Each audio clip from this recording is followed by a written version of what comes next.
Ano ang NCAP?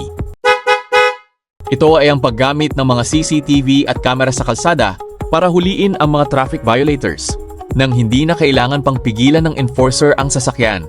Bakit ito ibinabalik? Disiplina sa kalsada. Layunin nitong bawasan ang mga pasaway na driver na bumabaliwala sa batas kapag walang nakikitang traffic enforcer. Safety.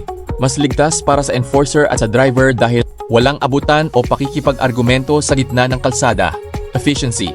Mas mabilis ang daloy ng trapiko dahil hindi na kailangang huminto ng mga sasakyan para sa manual apprehension. Ano ang dapat bantayan ng mga driver? Una, strict compliance.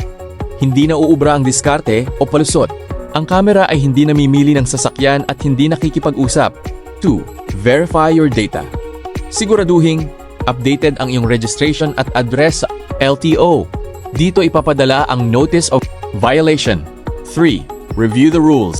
Balikan ang mga basic traffic rules gaya ng tamang paggamit ng lane, no loading unloading zones, at tamang paghinto sa stoplight.